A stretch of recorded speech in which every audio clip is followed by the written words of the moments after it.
Welcome to the new season of the Live Your Spa Life show. The Spa and Spa Life stands for Seek Power Always, that divine power within you to do what you're here to do. The theme for this season is Freedom Fighter. Amazing people like you share ways to ensure your freedom physically, financially, spiritually, and in your relationships to create a world-class life.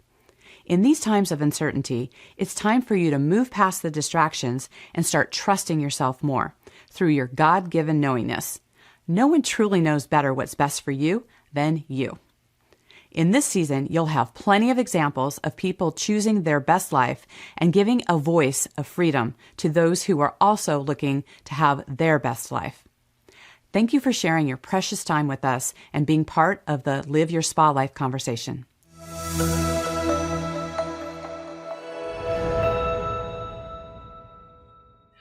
With us today is Trish Heitz, a published author, mindfulness teacher, Reiki master, Thrive mentor, and empowerment coach. Her book, Daydreams Come True, is a workbook helping discover your beliefs and how to transform them from self-sabotaging to supporting what you want to have be in life.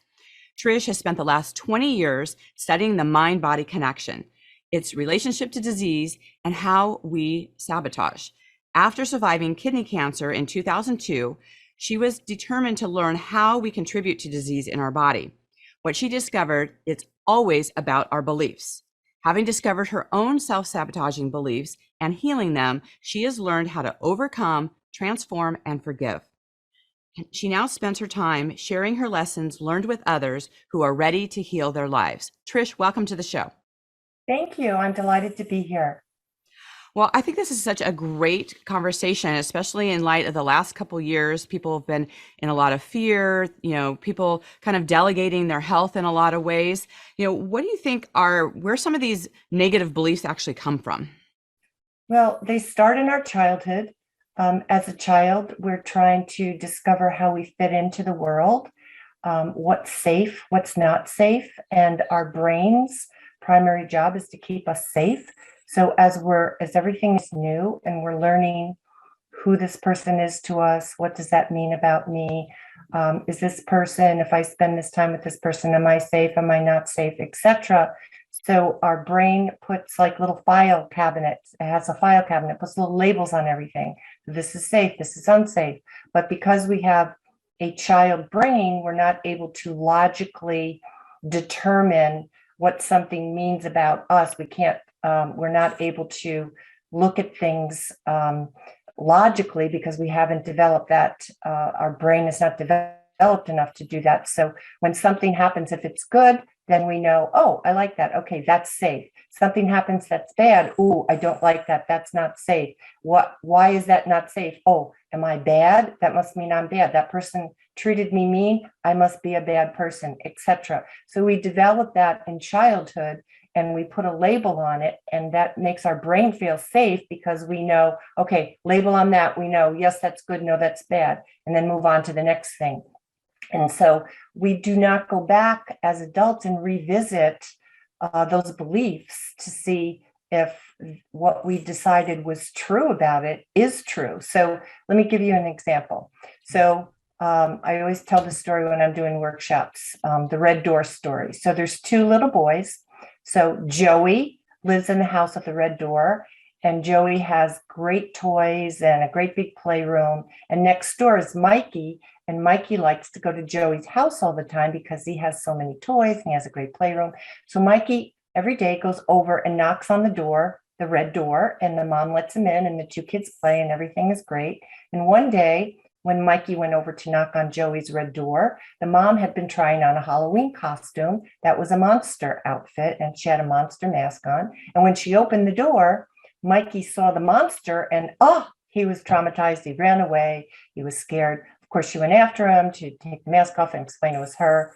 But in that moment, his brain, in trying to put labels on what happens to us and what this means, so his brain put red door, bad. And then that kind of morphed into red is bad.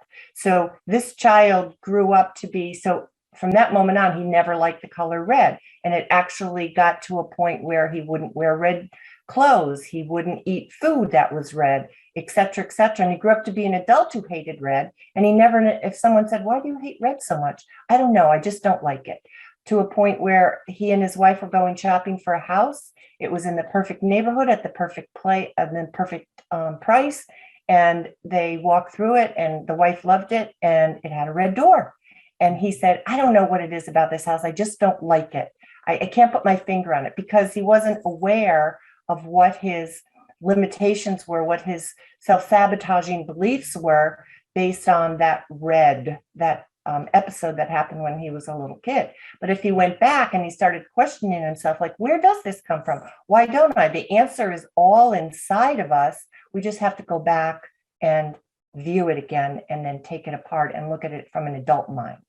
Got it. Got it. That's a great example. With, since so many of these thoughts are, on autopilot, and a lot of times we don't think, oh, the red door, that's not necessarily going to come up right away, consciously. So how do we actually, change these things, as an adult, like these negative beliefs and things that happen when they're on autopilot?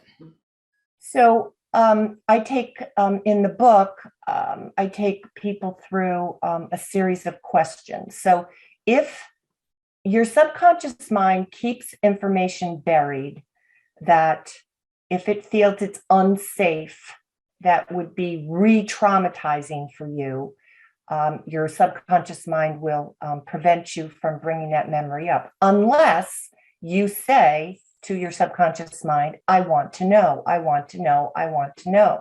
So I'll give you an example. So when I was diagnosed with kidney cancer, my father-in-law had just died from kidney cancer 10 months prior to that. And I thought to myself, wow, what's the link here? My gut told me this can't be a coincidence. So I kept saying to myself, I need to know, I want to know, help me. And so my daily prayer was, help me see what I need to see and know what I need to know, because I really wanted to know. And it wasn't until I was home recuperating from the surgery, someone had given me a book called You Can Heal Your Life by Louise Hay. And one of the questions she asks in the book is, why do you need to have this disease? And because I had been prepping my mind for a couple of weeks, I want to know the answer, I want to know the answer. The answer did come up for me.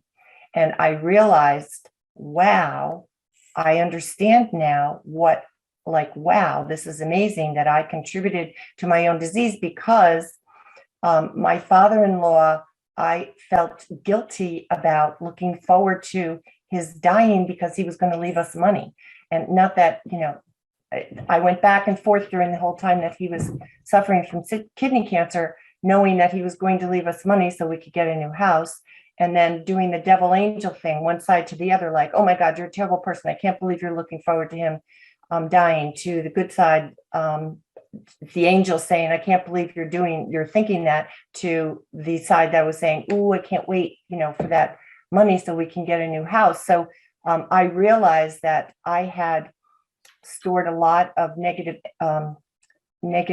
energy in my body from growing up in a dysfunctional alcoholic household. And so I had been holding that in the sacral area, if you're familiar with the chakras, in the midsection, which of course is where the kidney is. And rage and shame and fear are all stored in the kidney. And I realized that I had to take on his disease to punish myself because I was looking forward to his death. So that was like someone plugged me into a socket. Like, I couldn't believe that I had contributed to this disease myself just by what I believed about me, that I was a terrible person. So that was how I got started with looking into all of this. And then I started questioning everything. And that's really part of the process. Is you have to, whenever, especially if you have a pattern that keeps repeating, like you say to yourself, why do I keep doing that? Why do I keep saying that? Why do I keep attracting the same person? Why do I keep attracting the same job? Why do I keep attracting the same relationship? You have to really keep and saying to yourself, it's safe for me to know, I want to know, I want to know. And the answer will come up and it will hit you like, oh, I see what I did. I see what my belief was. Right. But it's a process. Yeah, no, I really appreciate that. And especially you sharing that too, because that can be a very vulnerable thing because, there can be judgments of people like, oh, isn't that terrible? She thought that. But we all have passing thoughts that go through our brain, and we have to be able to go, okay, what's my thoughts? What am I acting on? What is something that's popping up? And sometimes these things come up to have us explore, to have us ask things, and to be able to move through some of the things that happen. And just being able to be in it, to actually go through and ask some of the questions, just allows you to then decide what are you going to do about it and how are you going to act and how you're going to respond. So if you stay stuck in that because you feel bad about the thought, you can't get to the other side and you can't have the positive information, because you want to actually thank your body for telling you about this, because now you can actually do something about it and act in a different way. Trish, I'm curious, did you look at all at the Chinese organ clock regarding kidney when you were asking questions? I did not. I knew that I knew. I knew that I had the answers. There had been so many difficult experiences growing up as a child that I had to go back and revisit all the information, all of the judgments, self-judgments that I had put on myself from childhood on. I had to go back and really take apart each one of them. Is that really true? Am I really a bad person? No, I don't think I am. I think I'm a good, etc. Like really taking apart each event, situation, person, whatever pattern you see, you have to like really take it apart and look at it and say, what do I believe about that?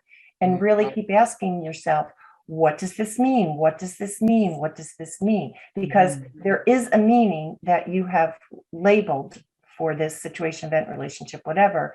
And until you take it apart and look at the untruth of it, it will keep repeating. Right, right. I find it fascinating. One of the reasons I brought up the Chinese organ clock is not only does each organ have a particular time of day, which for kidneys is 5 to 7 p.m., but it has you look at what's the function of that particular organ, and it's to filter. And so when you look at it in the bigger, scope of life, what it does is it filters what is good, what is bad, what to keep and what to get rid of. So it's kind of interesting as you are filtering through all the different things that you are making this sorting, right? The sorting of what to keep and what not to. And that the fact that is like the actual function of the kidney is to sort, right? And to determine what to keep and what to get rid of. I just found that fascinating when I was reading about your story about just the correlation and how interesting that is. That's real. I wish I had known that back then, because that's even more like, aha, that's amazing. That because clearly I wasn't filtering, I was storing all of that judgment energy, all that negative energy. I was storing that, and actually, had it not been for the kidney cancer, I probably would not be alive today. Right, right. Yeah, it's amazing the things that we create in our life. And so, in fact, one question I always love asking the guests on the show is, because we create our environments, and when we are conscious and we start asking ourselves, all the different questions and things you're looking at, we consciously create our environment as well. Like we live differently in our bedroom versus our kitchen or our living room. So what's your favorite room in your home and why? My favorite room is my bedroom, because it feels like my sanctuary. It feels like that's where I meditate. That's where I do Reiki on myself. That's where I really feel like I connect in my little sanctuary bed with the divine energy within me and find my answers. Nice, nice. Now, do you find like when you have something that pops up, because they say that when something's happening within your body, that's kind of like the last stage of like your body's trying to get your attention, right? And that's why certain things happen. People will get diagnosis and that. But if we can look at it sooner when things come up, what are some telltale signs, if you will, that to start deconstructing things that happen, to start asking yourself those questions? So the first thing is looking at your life. One of the very first questions in my workbook is, since what you believe about yourself shows up all around you, look around you. What do you see? What do you see that does not serve you? In relationships, in a job, whatever it is in your life, what is not serving you? What would you like to improve upon or change? And that's the first place you start and so it could be everybody has a hierarchy of what is going on in their life. I mean, I could ask somebody a month later and they would have a different response depending on what's going on in the outside world around them. But there's always the core. The core belief will show up in every area. It will show up in your job. It will show up in your relationships. It will show up in abundance or lack of abundance, etc. So it doesn't matter which area you choose to start because the underlying belief affects all those areas. So whatever is going on that is the most troublesome to you at that moment, that's what you want to look at and say, why is this a pattern? Number one, has this happened before? And that's important to really be mindful of and recognize because that is directly tied to what you believe about yourself if it keeps going on over and over and over. And some people don't even realize that. So that's the first thing, like what keeps happening to you? And then the next question is why? Why does this keep happening to me? What do I believe about myself that keeps repeating this scenario with this person or this relationship or this job or whatever it is? What do I believe about myself? And so many people, if you haven't really looked inside prior to this, sometimes you need like a little help with someone helping you understand like what are common negative beliefs about people. Like, for instance, when this kidney cancer, when I was diagnosed and I had to wait 2 weeks for the surgery between diagnosis and surgery, 2 weeks, very, very long time, 2 of the longest weeks of my life. And I kept saying, help me see what I need to see and help me know what I need to know. And once I realized that there was something I needed to know, I started looking around at everything. I started paying attention to everything. Like I was looking for the answer in everything that was going on around me, like setting your brain to know the answer and telling your brain, I need to know this. I want to know this. This is what I want to know.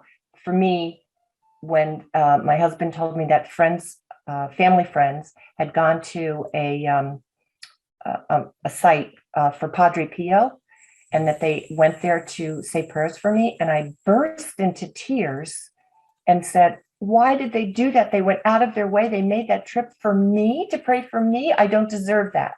I actually said that. Yeah. So understanding like what, especially in the time of crisis, especially when you're upset about something, what spews out there is underneath that is your answer. Right. Well, and that's where that awareness comes. And, I was just thinking that, the body's job is to keep us safe. And so I just, I kind of was thinking like when we ask these questions and things are going, I almost see like the body is like this third person going, you can't handle the truth. Like, I'm not telling you and I'm trying to protect you. You're saying you want to know, but do you really want to know? And as we go back and forth with this, saying some of these mantras about, I really want to know, and, help me be safe in a place where I can hear it. And when, because sometimes if something, it's kind of like that, when you're telling the story about the scary monster at the door, it's like you say you want to know, and then you hear something that is like, oh, I didn't treat people well. I'm not treating myself well. These things that pop up, people could shut down because they're like, oh, I don't want to see that. I don't want to know that. I don't want to think that that's part of my makeup. But then that is just kind of piling on top of things and not really looking at what there is. So in this process, to kind of stick in this process, I can see why it's helpful to have someone guiding you through this, having a coach or a consultant that has you look at the things, and maybe as part of, if you're looking at it over time, like you say, when you spew something out of your mouth, to write that down, because there's times I think that we can just lock that back down again because we don't really want to see that side, but yet that is part of it, is to look at all sides of it and start seeing those patterns.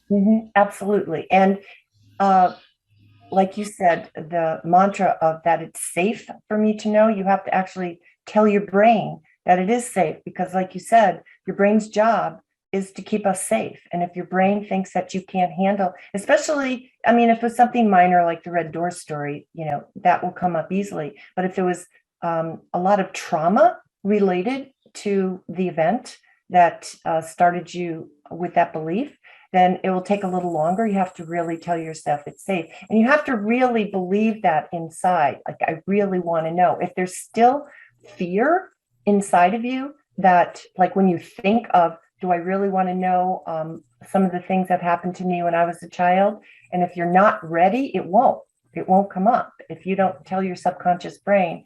So I will tell you that to have the courage to look at what is buried within is the most freeing and the most life-changing experience you will ever have. Because once you look, it's kind of like there's a closet that's just filled, and when you open it up, just stuff comes pouring. All kinds of chaotic stuff comes, and you look at the closet and you think, and you smell something bad, and you look and there's like yuckies on some of the boxes or whatever, and you're like, oh God, I really don't want to touch that. I really don't want to do that.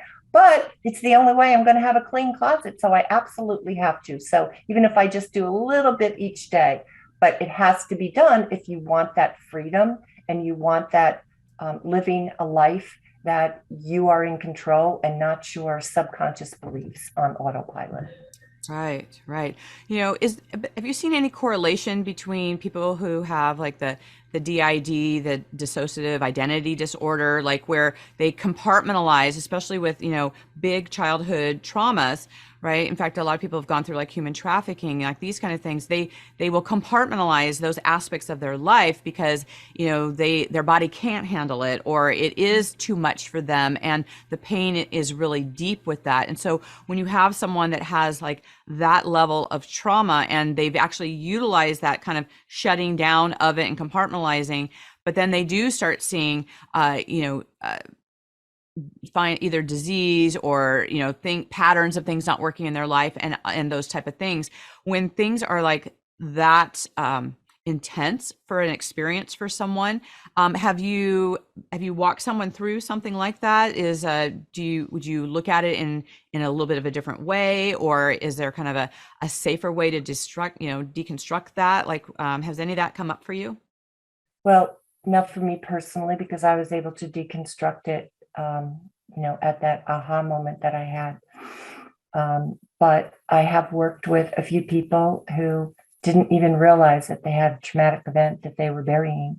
And as we started the work, it came up. And so obviously they need more time. First, like the course I do is a 1 week call for 6 weeks. And they do a chapter each week. So there's 6 chapters in the book.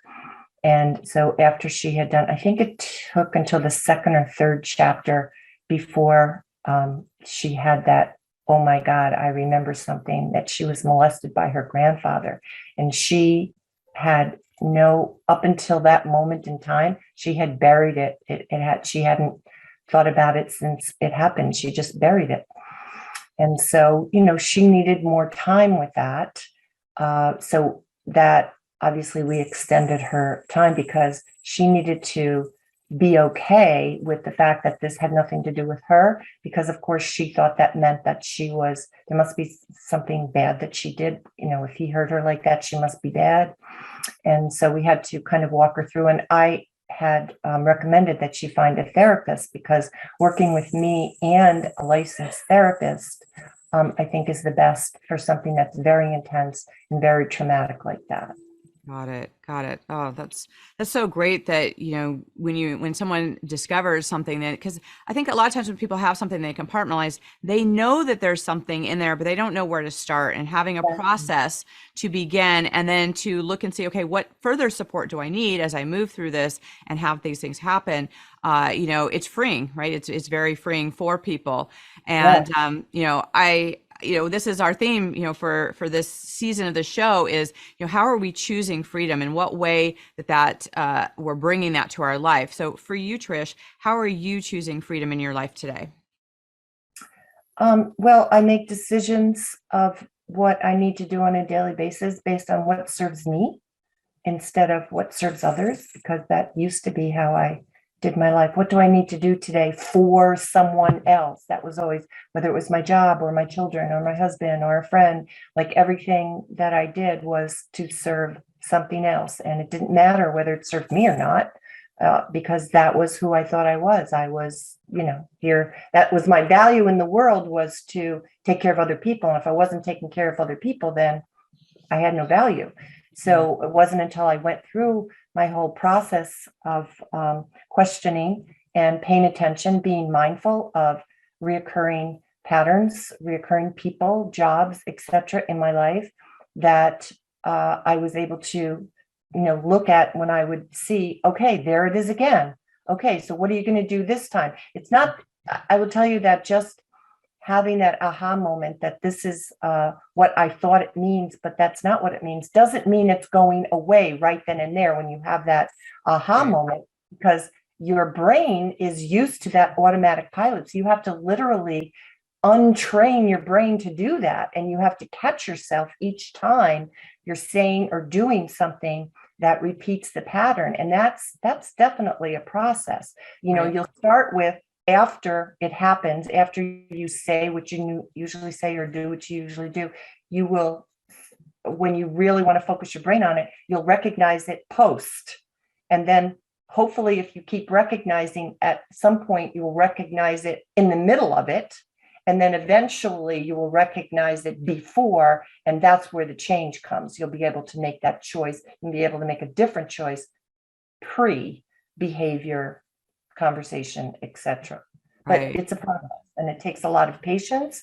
And the first thing I tell people to do is to practice things that help them feel good about who they are, the self-love techniques, because if you really find more love for you, whatever comes up, whatever comes out, you have enough self-love to know that you are safe in that self-love. So whatever comes up is not going to, kill you or do something terrible to you.